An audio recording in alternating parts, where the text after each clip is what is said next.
بتائیں کہ Karachi airport signal پر دھماکے میں ملوث پورا نیٹ ورک پکڑ لیا گیا ہے۔ وزیر داخلہ سندھ ضیاء الحسن لانجار نے پریس کانفرنس میں بڑی کامیابی کا اعلان کر دیا ہے۔ بتایا کہ بشیر نامی شخص بیرون ملک سے کالعدم BLA کو ہیڈ کر رہا ہے۔ انہوں نے یہ بھی بتایا کہ دھماکے میں استعمال ہونے والی گاڑی کراچی سے خریدی گئی، پھر ہب لے جائی گئی، جیسے بارودی مواد نصب کر کے واپس لایا گیا۔ سخت ٹریکنگ سے بچنے کے لیے گاڑی میں خاتون کو بٹھایا گیا۔ وزیر داخلہ نے کامیابی پر CTD ٹیم کے لیے 5 کروڑ انعام اور پاکستان پولیس میڈل کے لیے نامزد کر دیا۔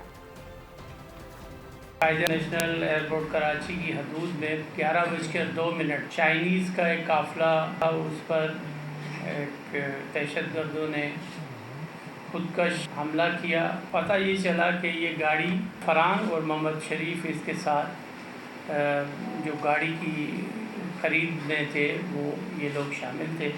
اس کے ساتھ ساتھ اس کے بعد پھر یہ گاڑی ہب گئی ہے یا ہب سے آگے کسی ایریا میں گئی ہے جہاں پر یہ پراپر اس کو انہوں نے بنایا ہے گاڑی کو، اور اس میں جو ہے مواد ہے وہ اس میں فٹ کیا گیا ہے۔ 4/10/2024 پر 4 بجے کے قریب ہب سے یہ کراچی کی طرف آئے ہیں۔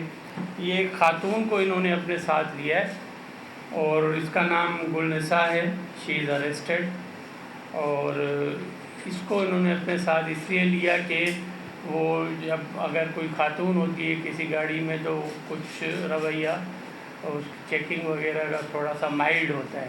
اور بشیر زیب جو ہے وہ ہی از اے ہیڈ، وہ کسی فارن کنٹری میں سے ہی آپریٹ کر رہا ہے یہ سارے BLA کو اور ان چیزوں کو۔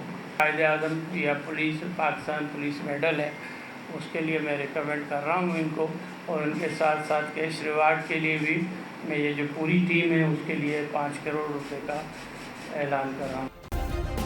سبسکرائب کریں اور بیل دبائیں تاکہ کوئی خبر رہ نہ جائے۔